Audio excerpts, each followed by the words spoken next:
Buenos días, quien les habla Jesús Vivas. Hoy vamos a hablar acerca de lo que es la miastenia gravis. Esta es un trastorno neuromuscular crónico de tipo autoinmunitario, debido a un bloqueo de la placa neuromuscular y que es producido por la formación de anticuerpos que van dirigidos contra los receptores de acetilcolina o otras moléculas que están presentes en la membrana postsináptica y que van a participar de la unión neuromuscular. Posteriormente va a producir fatiga y debilidad de los músculos esqueléticos. La miastenia gravis se va a caracterizar por tener las siguientes manifestaciones clínicas.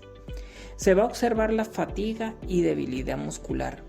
Esta puede ser localizada, es decir, va a afectar a un solo grupo muscular o ser también generalizada.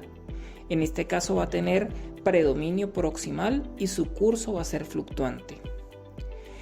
Dicha fatiga y debilidad muscular empeora con la actividad contigua y va a mejorar con el reposo. Comúnmente también se puede presentar párpados caídos o toxis palpebral. Esto es debido a lesión de los músculos oculares. Dicha toxis puede ser unilateral o también bilateral, y en caso de ser bilateral va a ser asimétrica. También se puede apreciar diplopía, que viene siendo la visión doble, y se puede también combinar con la toxis palpebral. Otra manifestación va a ser la pérdida de la expresión facial. Esto es debido a la lesión de los músculos faciales. Algunos pacientes con miastenia gravis pueden presentar disfagia o dificultad para tragar. Esto es debido al compromiso de los músculos craniovulvares y facial estriado, como los de los labios, la lengua, maseterios y faríneos. Puede observarse también regurgitación nasal, disartria o dificultad para articular las palabras, voz nasal y o hipofonía. La debilidad de los músculos vulvares puede también llegar a presentar dificultad respiratoria, lo que compromete los músculos intercostales y el diafragma. Esto a su vez llevaría al paciente a necesitar de ventilación mecánica.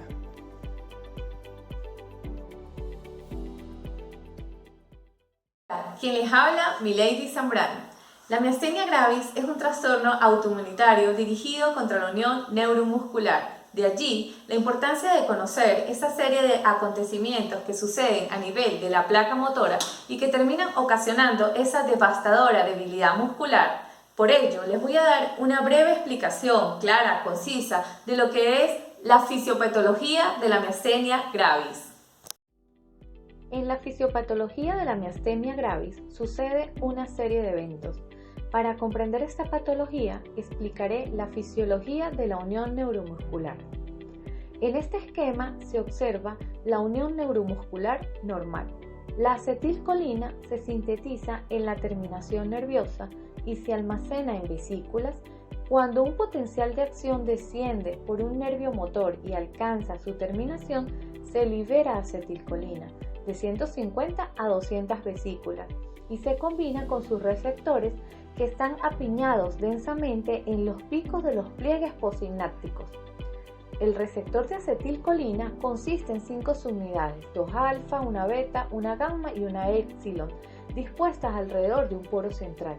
Cuando la acetilcolina se combina con los sitios de unión en la subunidad alfa del receptor, se abre el conducto en dicho receptor que permite la penetración rápida de cationes, de manera predominante el sodio, lo cual despolariza la región de la placa terminal en la fibra muscular. Si la despolarización es suficientemente grande, surge un potencial de acción que se propaga en toda la fibra muscular e induce su contracción. El proceso anterior termina con rapidez por intervención de la hidrólisis de acetilcolina por parte de la acetilcolinesterasa presente dentro de los pliegues sinápticos y por la difusión de la acetilcolina fuera del receptor.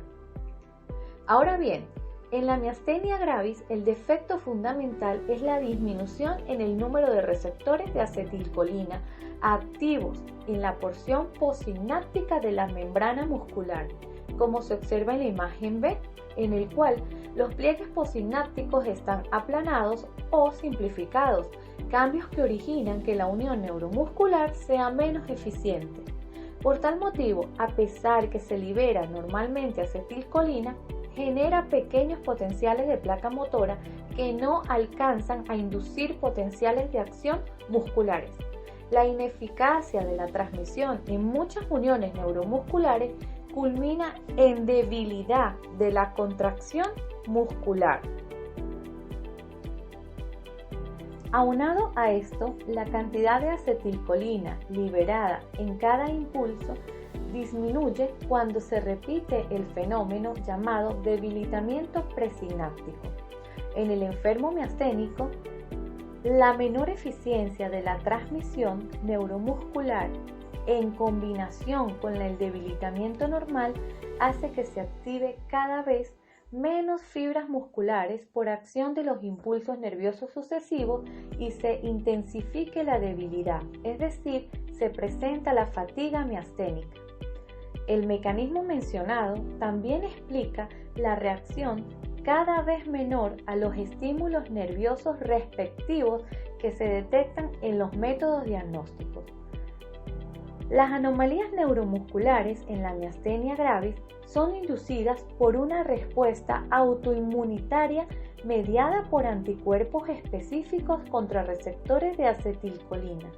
Estos anticuerpos aminoran el número de los que están activos en las uniones neuromusculares por tres mecanismos diferentes. Primero, recambio acelerado de los receptores de acetilcolina por mecanismos de endocitosis rápida de los receptores. Segundo, daño de la membrana muscular postsináptica por parte de la acción del anticuerpo y complemento. Tercero, el bloqueo del sitio activo del receptor acetilcolínico, es decir, el sitio donde se une el receptor con la acetilcolina. También el timo, al igual que la presencia de timoma o hiperplasia tímica, están estrechamente asociados, puesto que el timo contiene células mioides que tienen en su superficie receptores de acetilcolina que puede ser la fuente de autoantígenos que inducen la acción autoinmunitaria dentro de la glándula mencionada. Sin embargo, no se conoce en detalle la forma en que comienza la respuesta inmunitaria y se perpetúa en la miastenia gravis. El diagnóstico de la miastenia gravis se basa en la sospecha clínica y la positividad de un test de anticuerpos específicos, test neurofisiológicos o la prueba farmacológica. Sin embargo, en casos de miastenia ocular o miastenia gravis leve, los exámenes auxiliares pueden resultar negativos y la prueba terapéutica con respuesta favorable apoya el diagnóstico de esta enfermedad. En estos casos se debe considerar un diagnóstico diferencial. Una buena anamnesis se debe realizar respaldada por un examen neurológico orientado a una fatigabilidad con maniobras de ciertos grupos musculares. En el caso de la apoptosis palpebral podría disminuir con el frío y es por ello que se debe tener en cuenta como parte de la evaluación el test del hielo, considerada una herramienta útil en el diagnóstico diferencial de la miastenia gravis. El mecanismo por el cual el frío hace que el párpado se eleve es a través de la reducción de la actividad de la acetilcolinesterasa, aumentando la disponibilidad y eficiencia de la acetilcolina para provocar la despolarización en la placa. Para confirmar la sospecha clínica se recurre a realizar exámenes auxiliares que se pueden dividir en tres grupos: farmacológicos, inmunológicos y neurofisiológicos. Dentro de los exámenes farmacológicos tenemos el test de Tensilon o prueba de hidrofonio, que consiste en administrar hasta 10 miligramos de hidrofonio intravenoso. Inicialmente son 2 miligramos y se observa 90 segundos. Dependiendo de la respuesta, se va administrando de 3 miligramos a 8 miligramos con la dosis que se obtenga la respuesta adecuada y se puede suspender la prueba. Su mecanismo se basa en suprimir la acción de la acetilcolinesterasa, lo cual permite a la acetilcolina permanecer más tiempo en la hendidura postsináptica e interactuar con su receptor, incrementando la duración y la amplitud del potencial de la placa terminal. Una vez administrado, inicia sus efectos a los 30 segundos y su duración es de 5 a 10 minutos. Durante ese tiempo se van monitoreando los efectos adversos como hipotensión y bradicardia, que son de inusual presentación. Pero de objetivar se puede administrar atropina de 0.4 a 2 miligramos intravenoso. La sensibilidad de este test oscila entre 71,5% a 95% en miastenia gravis generalizada, aunque en algunos casos de miastenia gravis, anti-MUX puede ser negativo. En el examen inmunológico, la sensibilidad del dosaje de anticuerpos es bajo, sobre todo en la miastenia gravis ocular, pero su especificidad para el diagnóstico de miastenia gravis es cerca del 99% de los anticuerpos anti-RAS. Los anticuerpos más empleados en el diagnóstico de miastenia gravis se muestran en la siguiente tabla. También tenemos los test neurofisiológicos para detectar la transmisión neuromuscular, que son dos: la estimulación repetitiva del nervio y la electromiografía de fibra única. La literatura proporciona evidencia que ambos exámenes se deben continuar utilizando como test válidos en el diagnóstico de la miastenia gravis. Sobre todo recomiendan valorar los músculos faciales, ya que incrementa la sensibilidad de estos tests. La estimulación repetitiva de un nervio motor es el estudio neurofisiológico más usado. Se estimula a bajas frecuencias por 5 segundos al menos 2 nervios motores, uno distal y otro proximal. Debe producir una disminución de la amplitud del potencial de placa terminal en al menos el 10% para considerar la prueba positiva. Su sensibilidad para el diagnóstico de la miastenia gravis generalizada es del 53% a 100% y de 10% a 17% en la miastenia gravis ocular, mientras que la sensibilidad de la electromiografía de fibra única es de 82% a 99%. Este último test utiliza una técnica de registro con una aguja especial para identificar y registrar el potencial de acción de una fibra muscular individual. El diagnóstico puede ser apoyado por imágenes, sobre todo orientadas a la búsqueda de patologías del timo. Estas incluyen timoma, hiperplasia linfofolicular e involución del timo. Un diagnóstico preciso de estas patologías es importante no solo para la posibilidad de su manejo quirúrgico, sino también para planificar una apropiada terapia. Para el diagnóstico se recomienda una tomografía de tórax con contraste o una resonancia magnética, y en algunos casos se sospecha de patología maligna. En el timo puede ser útil la cintigrafía de somatostatina. En algunos casos, los pacientes con miastenia gravis podrían además tener otra enfermedad inmunológica asociada, como por ejemplo al hipotiroidismo, hipertiroidismo, anemia perniciosa, trastorno del espectro de la neuromielitis óptica, entre otras enfermedades. En este contexto, el paciente necesitará otras evaluaciones y otros exámenes auxiliares según el contexto. Puede ser un dosaje de vitamina B12, perfil tiroideo, anticuerpos antiacuaporina y resonancias magnéticas cervicales, entre otros. Mi nombre es Samuel Vargas y explicaré los tratamientos que pueden aliviar los síntomas de la miastenia gravis. Los tratamientos dependen de la edad, de la gravedad de la enfermedad y de la rapidez de la progresión.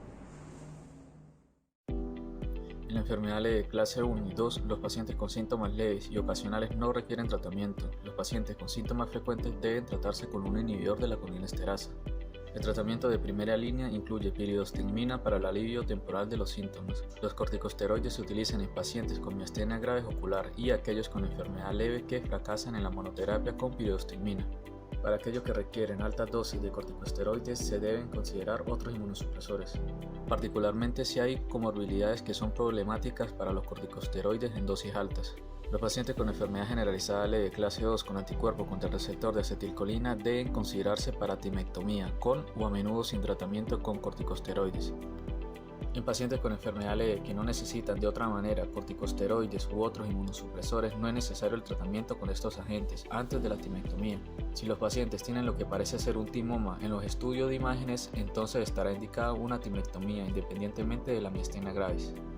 En enfermedad moderada clase 3, algunos pacientes con enfermedad moderada pueden tratarse con piridostigmina sola, algunos con inmunosupresores solos y algunos con una combinación. Los pacientes con miastenia grave generalizada con síntomas moderados suelen requerir tratamiento de mantenimiento crónico con corticosteroides. Es prudente comenzar el tratamiento con una dosis baja y aumentar gradualmente la dosis hacia las dosis máximas, porque las dosis altas pueden inducir el empeoramiento de los síntomas de miastenia graves, incluso precipitar una crisis miasténica. El objetivo es eventualmente establecer una dosis mínimamente efectiva. Se utilizan otro tipo de agentes inmunosupresores para pacientes con respuesta incompleta a los corticosteroides o en pacientes que se beneficiarían de agentes ahorradores de esteroides. Además, la timectomía junto con el recambio plasmático se puede realizar en pacientes con enfermedad moderada o grave con o sin timoma. Los pacientes con enfermedad de clase 3 cuando están estables con corticosteroides deben considerarse para la timectomía. El intercambio de plasma y la inmunoglobulina intravenosa también pueden resultar útiles en algunos pacientes cuando se combinan con corticosteroides u otros inmunosupresores, y ambos pueden realizarse de forma ambulatoria y de forma intermitente. El eculizumab se puede usar en el tratamiento de la miastenia gravis en pacientes con anticuerpos contra el receptor de acetilcolina.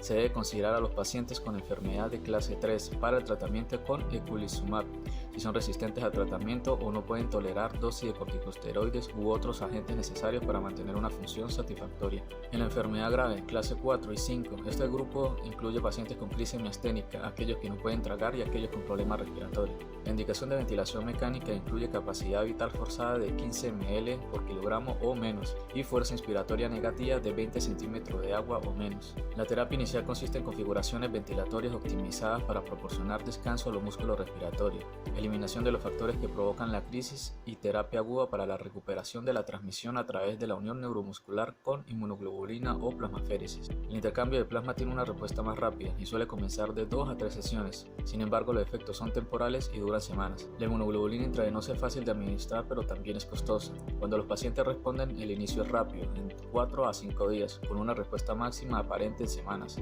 Sin embargo, sus efectos también son temporales y no parece ser eficaz en pacientes con anticuerpos dirigidos contra la tirosina quinasa muscular. Pueden iniciarse dosis altas de corticosteroides al mismo tiempo que la inmunoglobulina intravenosa o el recambio plasmático, ya que alcanza su máxima eficacia en el momento en que los efectos de la inmunoglobulina y el recambio plasmático están disminuyendo. La atención de apoyo incluye profilaxis de la trombosis venosa profunda y la profilaxis de las úlceras, una nutrición e hidratación adecuadas y la prevención de infecciones y fármacos que pueden empeorar los síntomas de la miastenia.